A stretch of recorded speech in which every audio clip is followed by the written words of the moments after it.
नमस्कार दोस्तों। Paris Olympic में भारतीय पुरुष हॉकी टीम द्वारा ब्रॉन्ज मेडल जीतने की आप सभी को सबसे पहले बहुत बधाई। भारत ने स्पेन के खिलाफ खेले गए इस मैच को 2-1 से अपने नाम किया और ये ब्रॉन्ज मेडल लगातार दूसरी बार हासिल किया है। टोक्यो ओलंपिक में जर्मनी को भारत ने हराया था 5-4 से शूटआउट में, लेकिन यहाँ नॉर्मल प्लेइंग टाइम यानी कि 60 मिनट में ही भारत ने 2-1 से ये मैच अपने नाम किया। भारत के लिए बहुत सारे पॉजिटिव इस ओलंपिक से हुए, जहाँ पे लेजेंडरी श्रीजेश जो है वो यहाँ से रिटायरमेंट उन्होंने अपनी अनाउंस की। उनके लिए एक बहुत बड़ा रिटायरमेंट गिफ्ट एक तरह से टीम ने दिया है और अपने आप में उनकी जो भूमिका इस टीम को आगे बढ़ाने में या 2 ब्रॉन्ज मेडल हासिल करने में रही है वो एक तरह से अपने आप में इनक्रेडिबल है। लेकिन एक सवाल जो सबके जहन में आता है और हर एक भारतीय खेल प्रेमी ये कहता है कि भारतीय हॉकी टीम इस बार डिजर्व करती थी गोल्ड मेडल का मैच जीतने का, एटलीस्ट सिल्वर मेडल जीतने के लिए, लेकिन कहाँ ये चूक रह गई, इन सब की चर्चा मैं आपसे करूंगा और 5 ऐसी बड़ी वजह मैं आपको बताऊंगा जिनकी वजह से मुझे लगता है कि भारत गोल्ड मेडल के मैच को खेलने में असफल रही। सबसे पहले अगर मैं बात करूं नंबर 5 की, भारतीय टीम का जो कंपोजिशन था, यानी कि जब भी किसी टीम का सिलेक्शन किया जाता है किसी बड़े कंपटीशन में, तो टीम कंपोजिशन यानी कि टीम का बैलेंस बहुत इंपॉर्टेंट होता है। मुझे ऐसा एहसास हुआ कि कई ऐसे क्षेत्र थे खेल के जहां पे भारतीय हॉकी टीम लैग करते हुए नजर आई। एक उदाहरण मैं आपके सामने कर दूं, हरमनप्रीत एक वर्ल्ड क्लास ड्रैग फिगर हमारे पास जरूर थे, लेकिन उसके अलावा प्लान बी के रूप में कोई ऐसा ड्रैग फिगर वहां पे आपको नजर नहीं आता, तो ये एक सबसे बड़ी कमी थी। उसके अलावा अमित रोहिदास के अलावा भारत ने अभी तक कोई भी अच्छा रशर जो है वो प्रोड्यूस नहीं किया है। इवन मैं जब देखता हूँ इंजेक्टर की भूमिका निभाते हुए हार्दिक सिंह को, तो हार्दिक सिंह के अलावा कोई ऐसा इंजेक्टर बहुत ज़्यादा प्रभावशील यानी कि इफेक्टिव नज़र नहीं आया जब हम उसके परफॉर्मेंस को यानी कि पीसी कन्वर्जन में उनकी रोल को डिफाइन करने के लिए देखें। तो 5वें नंबर पे मैं रखूंगा जो टीम कंपोजिशन था वो इसकी एक बड़ी वजह है।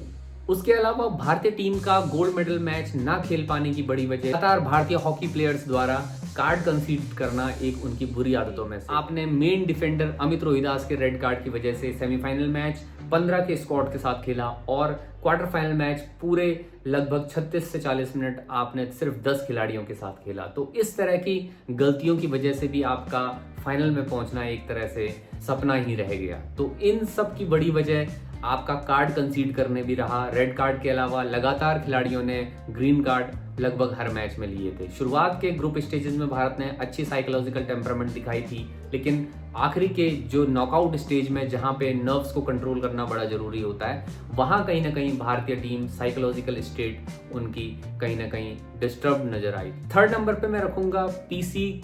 जब आप डिफेंड कर रहे थे तो उस वक्त कोई बहुत बेहतर या इफेक्टिव जो स्ट्रैटेजी थी, टैक्टिक्स थी, वो हमारी नजर नहीं आ रही थी। खासकर उन टीमों के साथ भारतीय टीम कारगर साबित नहीं हुई जहां पे क्वालिटी ड्रैग फ्लिकर्स अपोनेंट के पास थे। उस स्थिति में ही भारत ने जर्मनी के साथ और बेल्जियम जो कि क्वालिटी ड्रैग फ्लिकर्स अपने पास रखती है, उनके खिलाफ भारत को हार का मुंह देखना पड़ा। इसी के साथ मैं डिफेंसिव एरर्स को भी यहाँ पे जोड़ना चाहूंगा। भारत की डिफेंसिव लाइन ने बहुत सारे एरर ऐसे किए हैं, खासकर डीप डिफेंस में जब आप अपने शूटिंग सर्कल में डिफेंस कर रहे थे तो वहां पे अपने पैर को बचाना, या कई बार ऐसे टैकल भारत ने स्टिक चेक जैसे बहुत बार आपने, खासकर ब्रॉन्ज मेडल के मैच में 3 क्वार्टर तक आपने 4 या 5 स्टिक चेक किए थे जिनकी वजह से आप पीसी कंसीड कर रहे थे। तो इस तरह के डिफेंसिव एरर भी लगातार भारतीय टीम में देखने को मिले और यही एक कारण भी था जहां पे आप जर्मनी को पेनल्टी कॉर्नर दे रहे थे और पेनल्टी कॉर्नर में ही जर्मनी ने सेमीफाइनल में भारत को हराया। नंबर का रीजन मैं मानता हूं जहां पे मिडफील्ड से बॉल बहुत अच्छी सप्लाई इस बार नहीं हो रही थी। इस पूरे टूर्नामेंट में अगर आप देखेंगे तो मिडफील्ड और स्ट्राइकर्स ने बहुत अच्छी भूमिका नहीं निभाई। स्ट्राइकर्स की बात मैं करूंगा, लेकिन मिडफील्ड में जहां भी विवेक सागर ने अच्छा काम किया, मनप्रीत सिंह से थोड़ा और उम्मीदें थी क्योंकि सबसे सीनियर मोस्ट खिलाड़ी इस टीम के थे,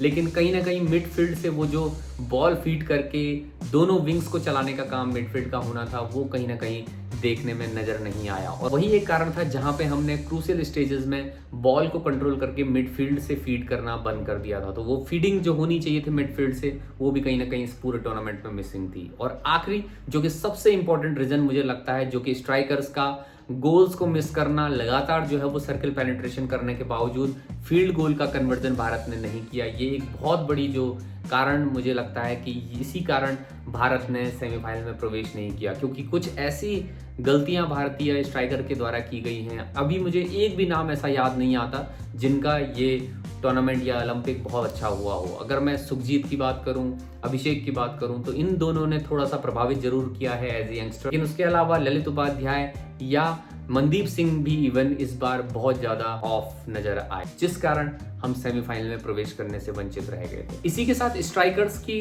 गलतियां काफी आपने देखी होगी बेसिक स्किल्स में भी हुई, जहां पे बेसिक ट्रैपिंग या कई बार मिस पासेस भी कई बार स्ट्राइकर कर रहे थे, जिस वजह से सर्कल पेनिट्रेशन होने की बावजूद भी उनके कुछ एरर्स की वजह से बॉल हमने गंवाई। तो वो भी एक बड़ा कारण था जहां पे हमने काफ़ी एरर ऐसे किए हैं जो कि 23 मीटर के अंदर अटैकिंग जोन में हम कर रहे थे। तो ये एक कारण और मुझे लगता है कि भारतीय टीम सेमीफाइनल में पहुंचने से यहाँ पे रह गई। सबसे इम्पॉर्टेंट और सबसे आखिरी जो रीज़न मुझे लगता है इसी के साथ, यहाँ पे भी मैं बात करूँगा ऑफेंसिव टैक्टिक्स या ऑफेंसिव जो एग्जीक्यूशन होना चाहिए था पेनल्टी कॉर्नर में। हम बार बार पेनल्टी कॉर्नर तो बना रहे थे, हमारे जो स्ट्राइकर्स थे वैसे ही वो कॉन्फिडेंट पूरे टूर्नामेंट में नजर नहीं आए, लेकिन उसके बावजूद जब आपको पीसी कन्वर्ट करने के मौके मिले वहाँ पे कन्वर्जन रेट बहुत कम था।